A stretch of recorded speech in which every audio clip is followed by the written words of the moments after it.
I will admit that Nurgle is one of those factions. The playstyle really doesn't appeal to me much, and sort of the lore and theming of it, but it's my duty to you guys to know and play all the different factions, so we're gonna throw Warriors of Chaos into my absolute degenerate Nurgle blob build. It is interesting to me that, and again, you Nurgle enjoyers out there may disagree, I know wide mobile Nurgle builds are really the only way to go in missile matchups, right? Against like missile-oriented factions, but against melee-oriented factions, you can do some really disgusting stuff with blobs, which seems appropriate due to the lore. It's not the most...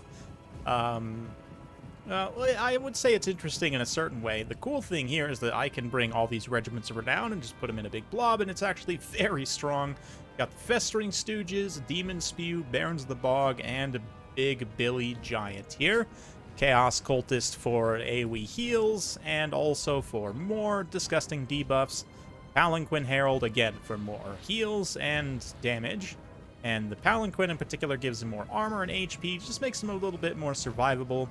Got Nurglings for extra meat shields. The one Exalted Hero of Nurgle is kind of the mobile hard hitter. 60 melee attack with great armor piercing and poison.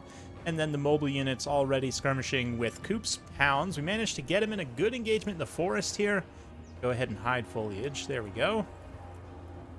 And managed to rout off one unit of Hounds. He's got another unit of Hounds here. Some Forsaken. Is this Marauders in front? More Forsaken on the flanks. Festus, Chosen of Corn. Sorcerer of Tzeentch up in the air. Some Horse Masters. Yeah, and Horsemen. Knights of the Brazen Throne out on the far side. So we're going to get a nice Forsaken on Forsaken engagement going here. Demon Spew's Regiment Renowned status and their Mark of Nurgle will help them substantially here. We're also going to throw a heal on them just to make sure they don't lose many models here. And Exalted Hero also supporting that engagement. And then, of course, the disgusting blobs. So the synergy here, for those of you guys who don't know, it is fun to build synergy. It's not necessarily always fun to play against, like in this case. Especially due to the Barons of the Bog and the Cultist here, giving a heavy weapon strength debuff that stacks with poison. This Icon of Eternal Virulence, right? If I can get this tooltip to stay up, it's minus 50% weapon strength and armor piercing, of course. The Wasting Sickness from Barons of the Bog gives minus 25%, and then poison also as a contact effect will give minus weapon strength. So it's all just very disgusting to nerf your opponent's ability to do damage whatsoever. Except that, of course, Koops has the ability to deal magic damage via Sorcerer of Tzeentch. That said, it is going to do a substantial amount of damage, especially to the Festering Stooges. But, of course, I can just heal them. We've got potentially multiple healing effects, both passive and active here going off, so I can definitely survive through a lot of damage. But been keeping the Demon Spew here, sort of protecting my backline, because this is a very small formation.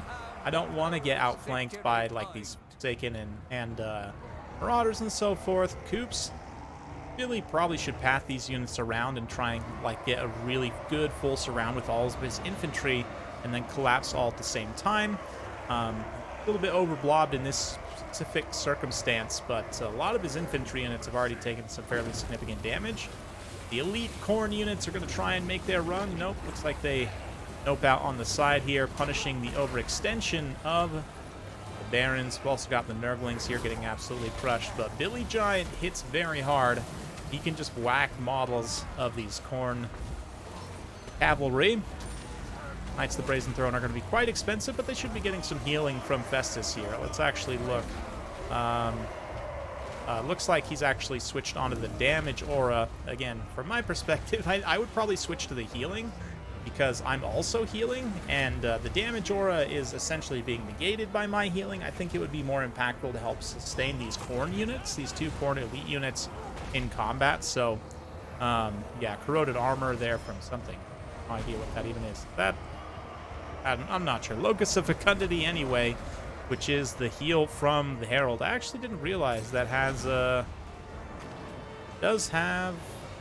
Oh no, that's Fleshy Abundance. Here we go. It does have a Vigor component as well, so although most of my units are still quite tired, somehow the Festering Stooges are still active. I think, does their passive heal also refresh Vigor as well? No, it does not. But anyway, Horn Cavalry disengage here. They're going to crush my Hounds and Nurglings, which are trying to overextend to attack Horse Masters. And you can see my units have taken significant damage, but we're probably going to be heal capping them unless Oops can manage to amass enough bursts to finish some stuff off here, which doesn't look like he's going to be able to. Chosen of Corn also slowly getting ground down here in melee combat as the Nurgle units just absolutely refuse to die, which again, very thematic and appropriate. Nice. Corn dude chopping a skull there, and absolute massive javelins raining in. Smart of Koops to try and take out the cultist, as he's kind of the primary passive healing here, but even if he did, I'd still be fairly confident that the Herald could sustain things. I don't know, we are getting pretty thin.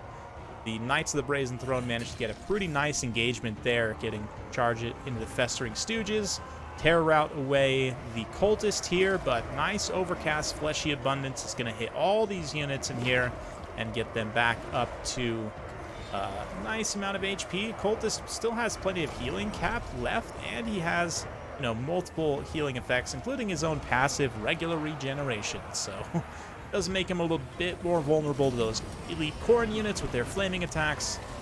But somehow the Barons of the Bog, too, managed to just sustain through everything. And it really is a testament to Nurgle's healing. Again, not my preferred playstyle or one I enjoy playing, you know, regularly, but it's good to be aware that this is something that can happen. Yeah, it's getting pretty low here. Value-wise, Koops is technically ahead, but I'm able to just heal and sustain through all of this damage in a way that is pretty much, yeah, I mean, given the constraints, maybe if he had used all of his Winds of Magic only on blue fire, snipe the cultist, rather than, like, even casting a single Infernal Gateway until the cultist is gone, like, literally just use all of his Winds of Magic, because he cost himself, what is that, 3 blue fires with that 1 Infernal Gateway, which I guess is not that much at the end of the day, but I don't know. It might have made the difference even at this point in the battle between Cultist being on the field and off the field. As it is, he has output an extreme amount of healing, and I wish that is a stat we could see in kind of the end screen stats of healing output, I guess. Healing done and healing received would also be very interesting. I mean, you can, I guess, sort of calculate the healing received, right? If you look at the healing cap and anyway. But regardless, at this point, Koops is running out of ammunition on his Horse Masters. They are likely to be able to finish the cultist, but he's done his job of sustaining all of these regiments of renown. Not a single one has fallen. Even the Festering Stooges are over there still chatting it up with those Marauders there. Horse Masters making their stand, but Foul Beasts Nurgle. Not Beasts of Nurgle, but you know what I mean. It's Toad, Riders, Demon Spew. Finishing strong. The Cultist does go down, in fact. Again, value-wise, Koops is still right there, but he really has no way to kill the Giant or to kill the Herald of Nurgle, especially. Festering Stooges still with plenty left. He's going to go ahead and throw in the towel there, but it's pretty brutal, I have to say. This kind of tall ROR stacking build. Just, I didn't even highlight either, but I think Demon Spew has Swarm of Flies, right? It's called, which gives a -5 melee attack at an AoE as well. Just absolutely ridiculous what you can do with Nurgle. And yeah, at the end of the day, I'm sure you could design a build to counter something like this, but it's quite strong. Demon Spew in particular, sort of the reflection, the best of Nurgle Forsaken, which in my opinion are probably the best Forsaken variant. I don't know, I really like Tzeentch Forsaken as well. Both of them are quite good for different reasons, but yeah, especially with healing and buffs and debuffs, everything else going in their favor. 152 kills, 1356 on values, just fantastic. I almost wonder if Koops had taken the regular Chaos Sorcerer of Nurgle on his shrine. He has a shrine just like the Cultist. He's much tankier than Festus. He doesn't have the DPS aura, but he does have the healing aura. And also, of course, carries Lore of Nurgle. So I wonder if he had that. Number one, his Lord would have survived much longer. Number two, he would have been locked to the healing mode, which I think ultimately would have benefited him more than having the DPS mode available. Because, again, I think had he healed those Khorne units, they might have been able to sustain even longer and rack up even more value. Khorne Chosen, as it is, did a pretty decent job, all things considered. Knights of the Brazen Throne had a little bit of a tougher time. Of course, the Horse Masters are also just feasting on extra healing value and whatnot, but then these lighter units largely just have a tough time of it. So, as gross as it is, you might even want to go with more skirmish cavalry here, especially the regular kind of cost-effective horsemen. And then, yeah, like I said, swap out Festus for that regular Nurgle sorcerer. Let's go ahead and actually just take a look at that real quick right now before I forget. So, we come in here, warriors or Nurgle, of course, but specifically from the warrior's perspective, you'd select this guy, come in here, grab Nurgle, and then War Shrine. Have to look at the cost here. That is an important consideration. If we deselect everything, 1800 base cost for this guy on the mount, and then Festus is going to be significantly cheaper on the base cost. But he comes with this sort of built-in, so that is a consideration, right? Festus is considerably cheaper, but again, you're investing in really, with the Nurgle Sorcerer, his survivability. With this War Shrine, let's see here, if we Nurgle. Lore of Nurgle, War Shrine, so I'd probably take this Crown of Everlasting Conquest, gives him a self-heal, which is decent. Yeah, evasion, if you have the gold for it, it's nice for a little bit of extra melee defense and speed, not crazy impactful. Paragon of Decay you can get if you want. It's a little bit expensive for what it does. It's only a 5% weapon strength change, which is something, but it's not a lot. Then, of course, Flesh, Stream of Corruption, Fleshy Abundance, and here you're looking at almost 2,500, so it's fairly expensive, but that passive heal from Giver of Abundant Glory can be quite decent. Again, he has his own massive HP pool, his own self-heal and whatnot, so I don't know. Let me know what you guys think in the comments down below. If you had this instead of Festus there, maybe change up some of the other valuations to make it work. Would that have benefited more than just taking Festus? I'm not sure.